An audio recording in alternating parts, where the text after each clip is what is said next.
They broke laws and crossed lines, armed with greed and rifles expecting prey, but they weren't ready to become it. Across continents and decades, poachers and trespassers have vanished or been found torn apart in ways no bear or big cat would ever kill. Authorities write it off. Locals just nod. And the forests? The forests remember. From a shattered snowmobile embedded in a mountain wall to a Romanian hunting team wiped out in minutes. In this video, we'll uncover 6 chilling encounters with something massive, upright, and silent that doesn't like intruders. The Shadowhorn Wilderness Preserve stretched across 43,000 acres of untouched Montana wilderness, 20 miles northeast of Libby. Established in 1978 as a protected habitat for elk, black bears, and mountain goats, the preserve had earned a reputation among locals as a place where strange things happened to those who ventured too deep into its pine-covered ridges. The area sat at an elevation of nearly 6,000 feet, where ancient Douglas firs created a canopy so thick that noon felt like twilight. On June 2, 2025, 5 men met at a roadside diner in Libby to finalize their illegal hunting expedition. Garrett Millhouse, an unemployed mechanic from Kalispell, had organized the group after hearing about the preserve's elk population from a drinking buddy. He recruited Thane Kobrick, a construction worker with a gambling debt, Marcus Delwood, a former ranch hand with a criminal record, and twin brothers Ezra and Clyde Remnant, both known for their disregard of hunting regulations. The 6th member of their group was Scott Renner, a nervous man in his 40s who worked nights at a lumber mill. Renner had agreed to serve as lookout, positioned near their vehicles while the others ventured deeper into the preserve with high-powered rifles and illegal night vision equipment. The group entered Shadowhorn at dawn on June 3rd, parking their trucks on an abandoned logging road that hadn't been used since the preserve's establishment. Millhouse had studied topographical maps and identified a valley where elk frequently gathered near a natural spring. The plan was simple: kill as many elk as possible, field dress them quickly, and transport the meat out before park rangers discovered their presence. Renner later told investigators that he lost radio contact with the hunting party around 11 in the morning. The men had been using handheld radios to coordinate their movements, but their communications suddenly ceased mid-conversation. Kobrick had been reporting fresh elk tracks when his transmission cut to static. By afternoon, Renner grew increasingly anxious. The hunters had planned to return by 2 o'clock, but hours passed with no sign of them. He attempted to follow their trail into the forest, but found the terrain too difficult to navigate alone. As darkness approached, he made the decision to drive back to Libby and contact authorities. Renner arrived at the Lincoln County Sheriff's Office at 9:30 that evening. Disheveled and speaking rapidly about his missing companions, he told Deputy Sheriff Raymond Voss that something had gone wrong in the preserve, though he couldn't explain what. His account was fragmented and confused, mentioning strange sounds he'd heard echoing from the forest throughout the day. Search and rescue teams entered Shadowhorn at first light on June 4th. Led by experienced tracker William Sanderson, the team followed the hunter's trail using GPS coordinates Renner had provided. The search proved easier than expected, as the hunters had left clear signs of their passage through the underbrush. The first body was discovered 3 miles from the entry point. Marcus Delwood's remains were found in a small clearing, his torso torn open with massive wounds that investigators initially attributed to a bear attack. However, the scene troubled Sanderson, who noted the unusual positioning of the body and the absence of typical bear sign in the area. 200 yards further up the ridge, searchers found Thane Kobrick's rifle bent at a 90-degree angle and embedded in the trunk of a pine tree. The weapon appeared to have been twisted with tremendous force before being driven into the wood like a spear. Kobrick's body was located 50 feet away, wedged into the fork of a dead tree 15 feet off the ground. The corpse showed similar massive trauma to the torso and limbs. Garrett Millhouse's body was discovered another quarter-mile up the trail, partially buried under fallen branches and forest debris. Like the others, he had sustained fatal injuries consistent with an animal attack, though the wounds were more severe than any the search team had previously encountered. His hunting pack had been torn to pieces, and his rifle was found broken into several pieces scattered across a 30-foot radius. The remnant twins were never found, despite an extensive ground and air search that continued for 5 days.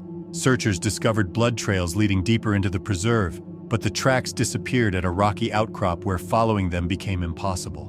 Bloodhounds brought in from Missoula lost the scent at the same location. Lincoln County Sheriff Marcus Webb officially classified the incident as a fatal bear encounter, citing the remote location and the nature of the injuries. However, several aspects of the scene troubled investigators. The victims' wounds were more extensive than typical bear attacks, and the positioning of the bodies suggested they had been deliberately placed rather than simply mauled and abandoned. Montana Fish, Wildlife and Parks conducted their own investigation, led by wildlife biologist Sarah Chenoweth.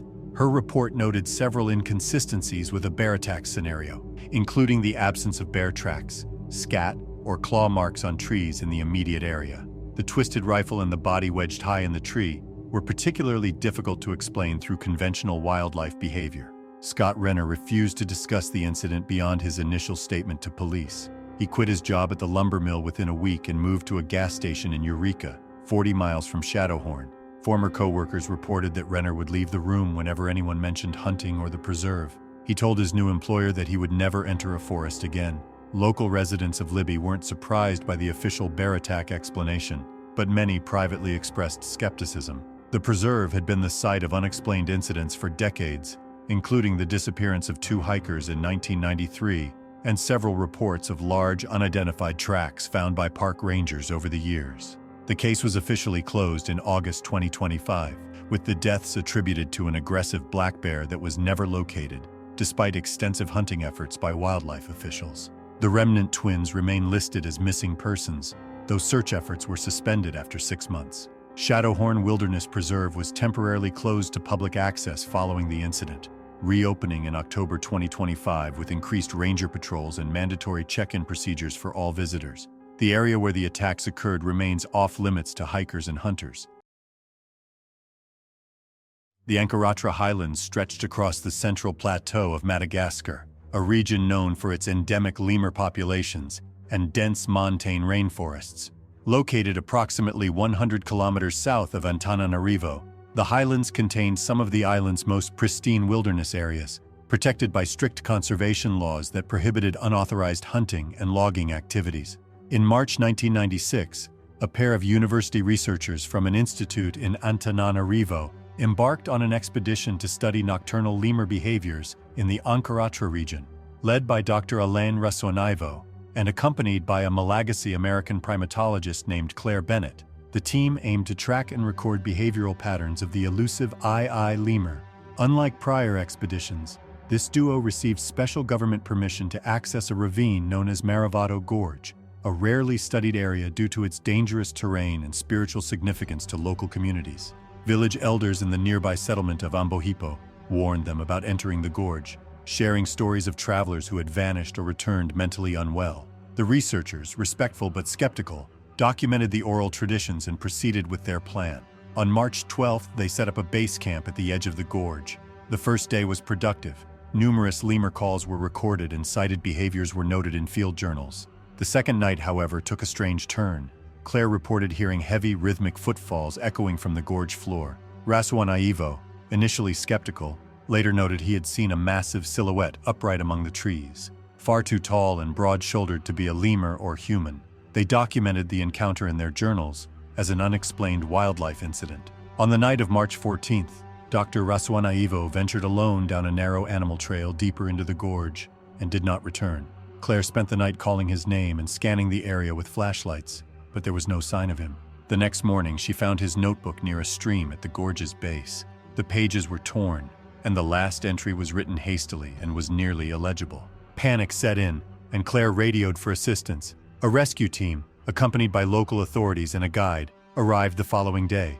After 3 days of combing the ravine, they discovered Rasoanaivo's body. He had suffered massive blunt force trauma, a shattered rib cage, compound fractures, and internal bleeding. His corpse was discovered placed in a circular pattern of stones, surrounded by snapped tree limbs jammed into the earth. There were also enormous humanoid footprints in the nearby mud, estimated to be nearly 18 inches long.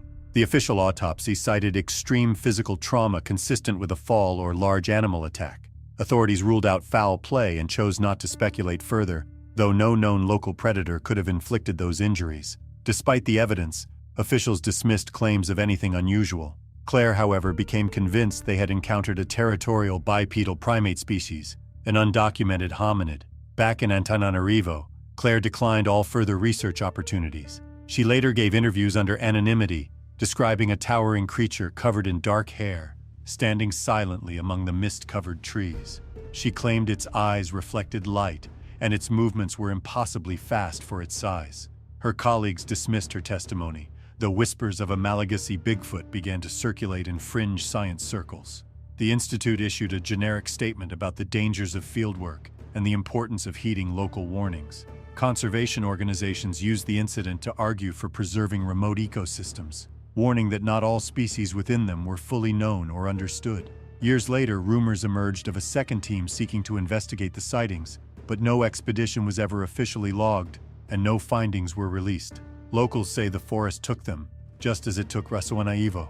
The presence, huge, silent, and always watching, remained unnamed, but some believed it was still out there, guarding the gorge, a legend in muscle and bone, stalking through the mists of Ankaratra. The Lochaber Forest stretched across the Scottish Highlands, encompassing thousands of acres of ancient Caledonian pinewoods near Fort William. Blackwater Glen, a remote valley within the forest boundaries, had remained largely untouched by commercial logging operations due to its difficult terrain and frequent flooding during winter months. The glen's name derived from the dark, peat-stained water that flowed through its center, creating an environment where dense conifer forests thrived in perpetual shadow.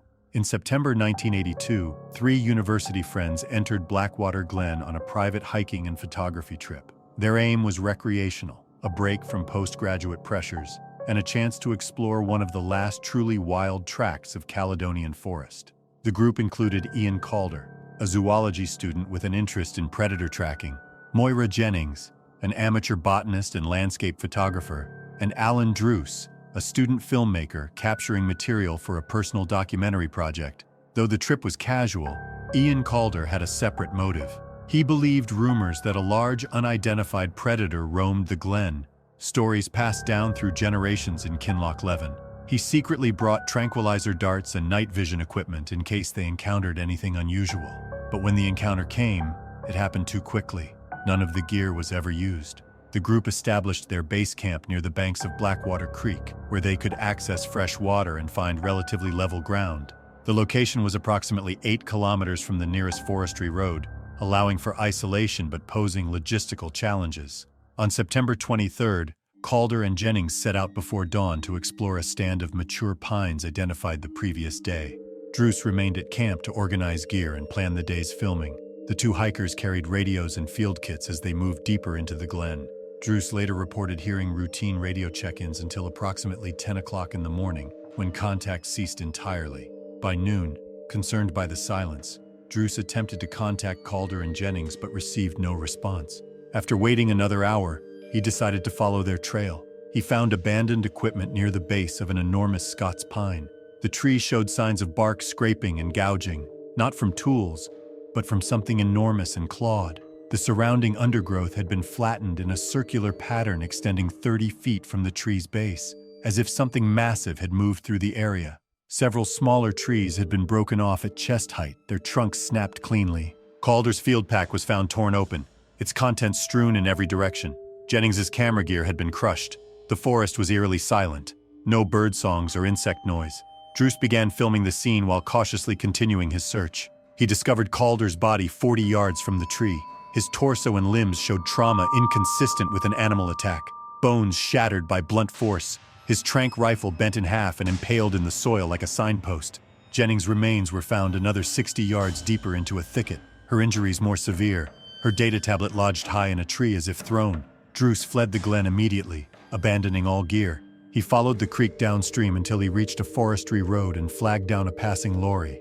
Police and forestry officials returned to the site 2 days later. Though the area showed clear signs of massive disturbance, no animal tracks matched any known species. Druce was extensively questioned, but not charged with any misconduct. The official report cited a possible freak landslide and falling tree debris, though internal memos admitted this failed to explain the scene. Wildlife expert Dr. Malcolm Sinclair from the University of Edinburgh was consulted. His report noted no landslide evidence and no known fauna capable of the damage recorded. Local residents in Kinloch Leven murmured about the old glen legends, creatures that guarded the forest heart. Druce abandoned filmmaking altogether. He left school the following year and never spoke publicly about what he saw. Though the university discouraged public speculation, local officials quietly noted a spike in incidents, missing pets, mutilated livestock, and unseasonal migrations among native deer. A few whispered about the glen's growing silence, as if the entire ecosystem had begun recoiling from some ancient force newly stirred. 1 year later, a forestry worker named Colin Bryce vanished while surveying storm damage near the edge of Blackwater Glen. His ATV was found upright, keys still in the ignition, but no tracks led away from the site. Bryce's notebook contained a final, incomplete sentence. "It's standing between the university quietly suspended all future activity in the area." To this day, Blackwater Glen remains officially designated as a conservation zone, off-limits to researchers, tourists, and logging crews alike. Signs posted near the forest edge simply read, "Restricted Area Environmental Hazard," but among the locals, another name has resurfaced: Unchal Ugur, the huntsman. In the decades since, stories about Blackwater Glen became a kind of taboo among locals, spoken only in whispers, usually with a glance over the shoulder. Older residents claimed the forest wasn't just safe to leave alone. Several attempted visits by thrill seekers and amateur cryptid hunters had ended in abrupt disappearances or unexplained injuries. Survivors reported overwhelming dread, nausea, and a persistent feeling of being watched. Most abandoned their efforts within hours, rattled and disoriented. A retired ranger once described the place as intensely disorienting, with a tendency to get lost even when using a compass or GPS. No official body had reopened the site, and even emergency services avoided the area. Despite the passing years, Blackwater Glen has not been forgotten. If anything, its legend has deepened, no longer framed as a scientific mystery, but something far older and more primal. Whatever caused the events remains unknown, and perhaps, as more time passes, the forest grows less tolerant of being disturbed at all.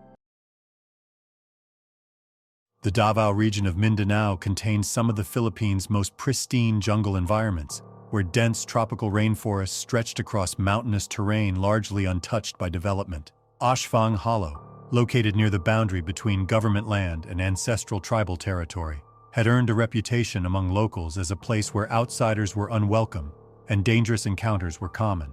In August 2007, 4 men from Davao City organized a wildlife expedition into the hollow, seeking to document rare primate species rumored to inhabit the remote forest.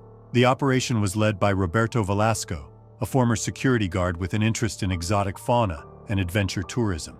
Velasco recruited 3 companions for the venture: his brother-in-law Fernando Magbanua, a taxi driver familiar with remote jungle roads; Dante Quaresma, an unemployed construction worker skilled in outdoor survival; and Enrique Lobrego, a fisherman with experience navigating rough terrain along the coast. The men were specifically hoping to locate and observe Philippine tarsiers and various macaque species that were known to be elusive and rarely photographed. Local indigenous communities had warned against entering Ashfang Hollow, describing it as the domain of Ang Bante, a guardian spirit that protected the forest's animals from exploitation. The men dismissed these warnings as folklore and tribal intimidation tactics designed to keep outsiders away. On August 12th, the group entered the hollow during the rainy season, when frequent downpours created ideal conditions for traveling unnoticed. The dense canopy and constant precipitation would mask their movements and provide cover from any potential observers. The group established a base camp in a small clearing approximately 3 kilometers from the hollow's entrance, where they could monitor multiple animal trails while remaining hidden from view. They brought camping equipment, battery-powered lights, and specialized enclosures for any specimens they might document or temporarily hold for study. Their first day proved fruitful, as the men spotted 2 tarsiers and encountered a macaque that fled before it could be closely observed. Quaresma expressed concern about the agitated macaque, noting that its cries might attract predators or disturb the surrounding wildlife. But Velasco insisted they continue with their planned 3-day operation.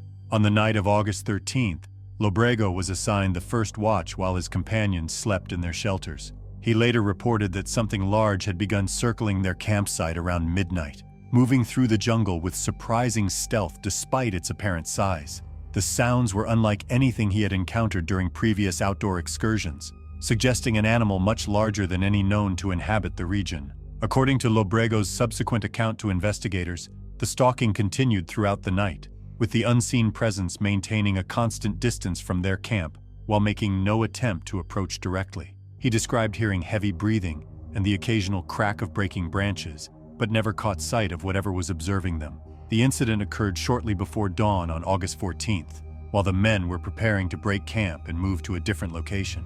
Lobrego stated that Quaresma had been checking a nearby trail when something emerged from the dense jungle vegetation and seized him with tremendous speed and force. The survivor's description of the attack was fragmented and difficult for investigators to verify. Lobrego claimed that Quaresma had been grabbed by something that moved upright like a human, but possessed the strength and agility of a large predator. He described hearing his companion's terrified screams, followed by the sound of breaking bones and tearing flesh. Velasco and Magbanua rushed to assist Quaresma, but were apparently overwhelmed by the same attacker within minutes of each other. Lobrego reported that the assault was conducted with methodical precision, as if the creature was systematically eliminating each member of the group rather than simply reacting defensively. The lone survivor escaped the hollow by following Ashfang Creek downstream for several hours until he reached a logging road where tribal members found him the following morning. His feet were severely cut from running barefoot through the jungle, and his body bore numerous scratches and bruises consistent with desperate flight through dense vegetation. Local tribal leader Datu Mamerto Kalau contacted regional authorities about the incident, though he expressed little surprise at the outcome. He informed investigators that Ashfang Hollow had been the site of multiple past confrontations between visitors and unexplained jungle forces, involving outsiders who ignored traditional warnings about the area. Philippine National Police investigators from Davao City arrived at the hollow 3 days later, accompanied by forest rangers and a medical examiner. The search team located the abandoned campsite and found evidence of a violent struggle, including torn camping equipment and scattered supplies. The bodies of Velasco and Quaresma were discovered approximately 100 meters from the campsite, dragged into thick jungle vegetation where they had been partially consumed by scavengers. Both corpses showed massive trauma consistent with an attack by a large predator, though the specific nature of the injuries puzzled the medical examiner. Magbanua's remains were never found, despite an extensive search that continued for 5 days. Investigators discovered blood trails leading deeper into the hollow, but the tracks disappeared at a rocky gorge where following them became impossible. Search dogs brought in from Manila lost the scent at the same location. The official police report attributed the deaths to a leopard attack, citing the remote jungle location and the type of injury sustained by the victims. However, wildlife experts noted that leopards were extremely rare in the region and typically avoided confrontations with groups of humans. Regional Environmental Officer Dr. Remedios Salazar conducted her own investigation of the incident. Her report noted several inconsistencies with a leopard attack scenario, including the absence of leopard tracks, scat or claw marks on trees in the immediate area. The systematic nature of the attack also differed from typical big cat behavior. Enrique Lobrego's psychological condition deteriorated rapidly following his escape from Ashfang Hollow. He became increasingly paranoid and refused to discuss the details of what he had witnessed during the attack. Family members reported that he would not sleep indoors and insisted on keeping fires burning throughout the night. Local indigenous communities were not surprised by the official leopard attack explanation, though many privately maintained that Ang Bante had punished the intruders for violating sacred prohibitions. Karchner Crest stretched across the remote wilderness of northern British Columbia, where subalpine forests of Engelmann spruce and subalpine fir created an environment that remained snow-covered for 8 months each year. The region, located approximately 200 kilometers northeast of Prince George, had been designated as a wildlife management area due to its importance as habitat for mountain caribou, wolverines, and other species adapted to harsh alpine conditions. In January 2003, 3 men from Prince George organized an illegal bio-extraction expedition targeting protected species for unlicensed pharmaceutical research on Karchner Crest, seeking to exploit the area's populations of lynx, marten, and other rare fauna believed to produce biochemicals of commercial value. The expedition was planned by Jacob Wolf, an unemployed logger who had previously worked in the region and knew its remote access routes and wildlife patterns. Wolf recruited 2 partners for the venture: Dennis Muir, a mechanic who owned snowmobiles capable of navigating the deep snow conditions, and Alan Chow, a former trapper who possessed the skills necessary to harvest and preserve glandular tissues and organ samples believed to have potential uses in alternative medicine markets abroad. The men planned to establish a network of illegal collection sites across several square kilometers of protected wilderness. The trio obtained information about patrol schedules from a contact within the Provincial Conservation Service, allowing them to time their operation to avoid detection by wildlife officers. They transported their equipment and supplies using 2 snowmobiles, accessing Kartchner Crest via abandoned logging roads that were impassable during summer months, but could be navigated on snow-covered surfaces. On January 18th, the team established a base camp in a sheltered valley approximately 15 kilometers from the nearest maintained road. The location provided access to multiple game trails while offering protection from the extreme weather conditions that regularly affected the high-elevation terrain. Temperatures routinely dropped below -30 degrees Celsius, creating challenges for both the men and the animals they pursued. The illegal operation proved immediately successful, as the men's snares and bait stations yielded several target specimens within the first 2 days. The remote location had been largely undisturbed by previous scientific activity, allowing animal populations to reach densities that made their venture highly profitable, despite the risks and harsh conditions. On January 21st, Wolf and Muir departed from base camp before dawn to check collection points they had established on the crest's northern slopes. Chow remained behind to process harvested specimens from previous days' catches and maintain their snowmobiles, which required constant attention in the extreme cold to prevent mechanical failures that could prove fatal in such a remote location. According to Chow's later testimony, his companions were expected to return by late afternoon, as the short winter days made travel dangerous after dark. When they failed to appear by evening, he attempted to contact them using handheld radios but received no response. He assumed they had encountered mechanical problems or decided to shelter overnight rather than risk traveling in deteriorating weather conditions. The next morning brought clearing skies but temperatures that dropped below -40 degrees. Chow waited until noon before setting out to locate his missing partners, following the snowmobile tracks they had left the previous day. The trail led steadily upward through increasingly difficult terrain toward the crest's highest elevations. Chow discovered the first snowmobile approximately 8 kilometers from base camp, embedded nose first in a rock face, as if it had been thrown with tremendous force. The machine was completely destroyed, with its engine block cracked and frame twisted beyond recognition. No mechanical failure could explain the extent of damage or the position of the wreckage. Dennis Muir's body was found 30 meters from the destroyed snowmobile, partially buried in snow that had been disturbed by something much larger than any animal known to inhabit the region. The corpse showed massive trauma consistent with crushing injuries, though the specific cause of death puzzled Chow, who had processed hundreds of animal carcasses during his trapping career.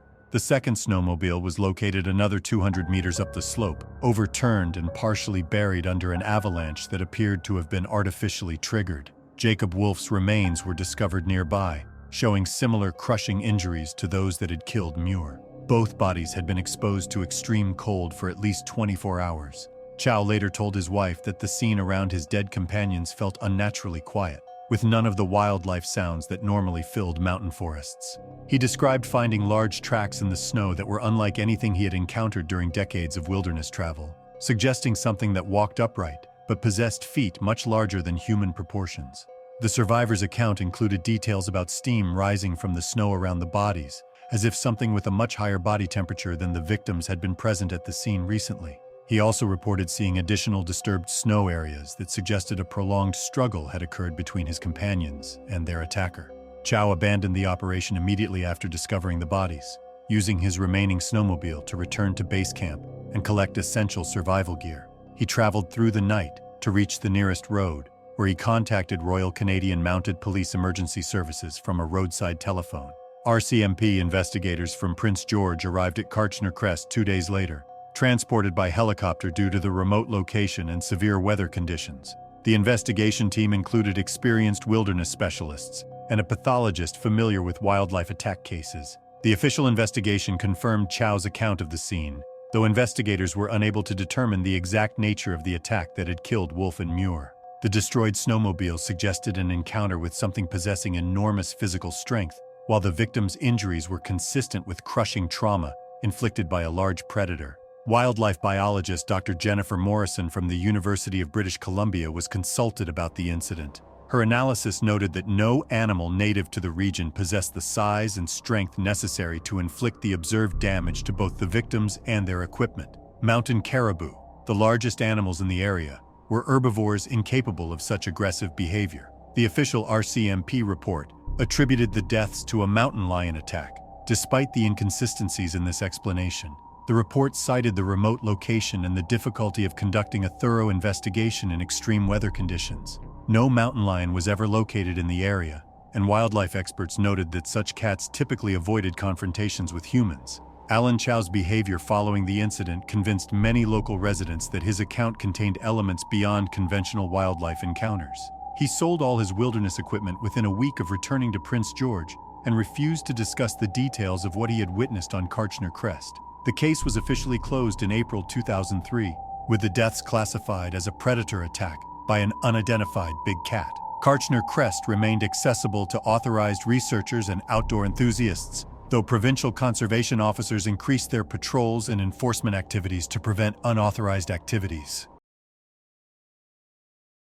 The Emberfield Forest Range stretched across the Carpathian Mountains in central Romania, encompassing thousands of hectares of ancient beech and fir forests. Located approximately 100 kilometers northwest of Bucharest, the range contained some of Europe's most pristine wilderness areas, where traditional conservation practices had preserved ecosystems dating back centuries. In October 1971, 5 men from Bucharest entered Emberfield on a remote hunting and tracking excursion, unrelated to any official research or sanctioned activity.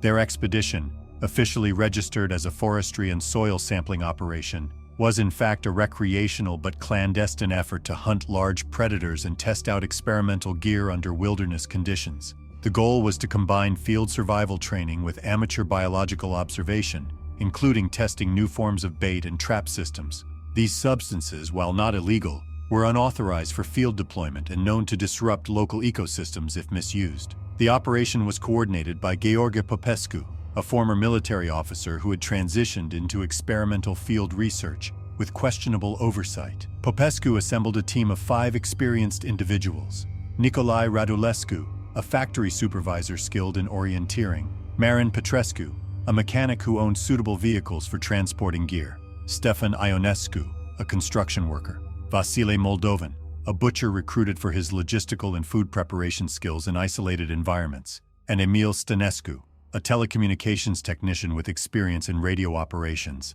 The group had obtained detailed maps of the Emberfield region from forestry contacts, who revealed the locations of predator dens and remote monitoring sites used by legitimate conservation efforts. Romanian environmental regulations required formal approval for research in protected forests, but the team proceeded without it, believing their unregistered status would help avoid bureaucratic delays. The party entered Emberfield on October 15th, using forestry roads that were officially closed to civilian traffic. They established a base camp in a clearing that provided concealment, while offering access to multiple key zones where they hoped to test their bait systems and observe predator response behavior. Local villagers from nearby Bran had warned the group against entering certain areas of Emberfield, claiming that some sections of the forest were protected by supernatural guardians that punished those who violated traditional land use prohibitions. The Bucharest men dismissed these warnings as rural folklore. During their first 2 days in the forest, the group deployed bait stations laced with synthetic compounds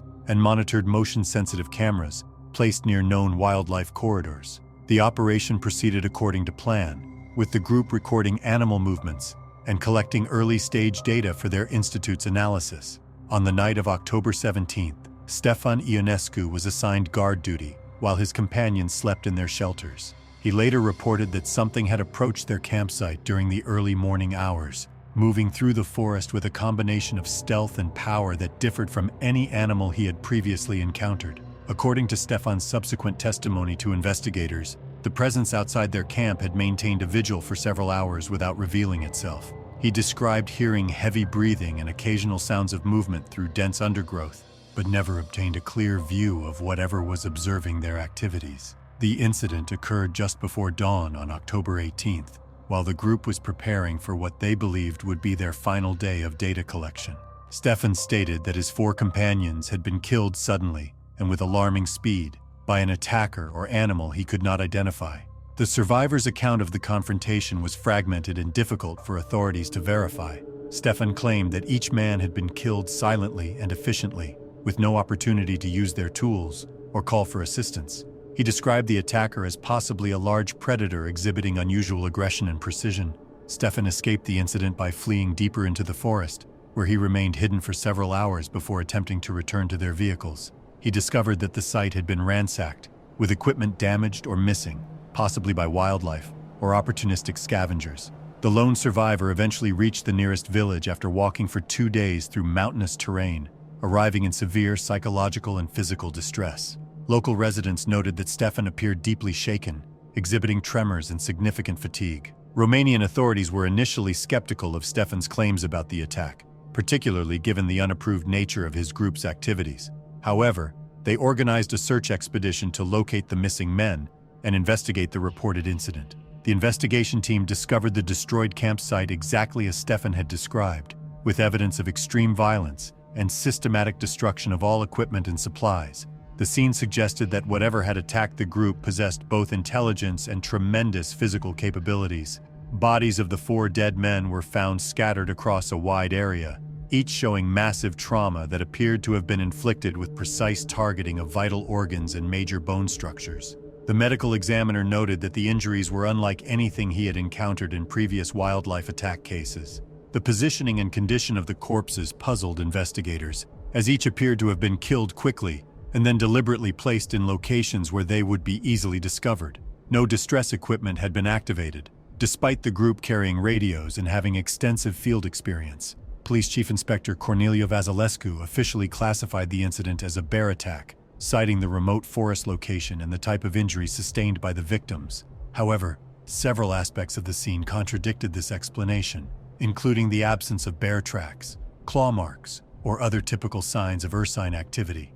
Wildlife expert Dr. Radu Marinescu from the University of Bucharest examined the evidence and noted numerous inconsistencies with the bear attack scenario. Bears typically left distinctive patterns of claw marks and bite wounds, none of which were present on the victims. Stefan Ionescu's mental condition deteriorated rapidly following his escape from Emberfield. He became increasingly withdrawn and paranoid, refusing to discuss the details of what he had witnessed during the attack. Medical professionals noted symptoms consistent with severe post-traumatic stress disorder. Within 6 months of the incident, Stefan had emigrated to West Germany, where he found employment in a factory and made no attempt to contact friends or family members remaining in Romania. Former colleagues reported that he refused to speak Romanian and would become agitated whenever anyone mentioned his homeland. Local residents of the Emberfield region were not surprised by the official bear attack explanation, though many privately maintained their traditional beliefs about supernatural protectors of the ancient forests. The incident reinforced customary warnings about the dangers of violating traditional conservation prohibitions. The case was officially closed in February 1972, with the deaths attributed to an aggressive brown bear that was never located, despite extensive hunting efforts by forestry officials. Emberfield Forest Range remained accessible to authorized researchers, though enforcement of conservation laws was increased following the incident.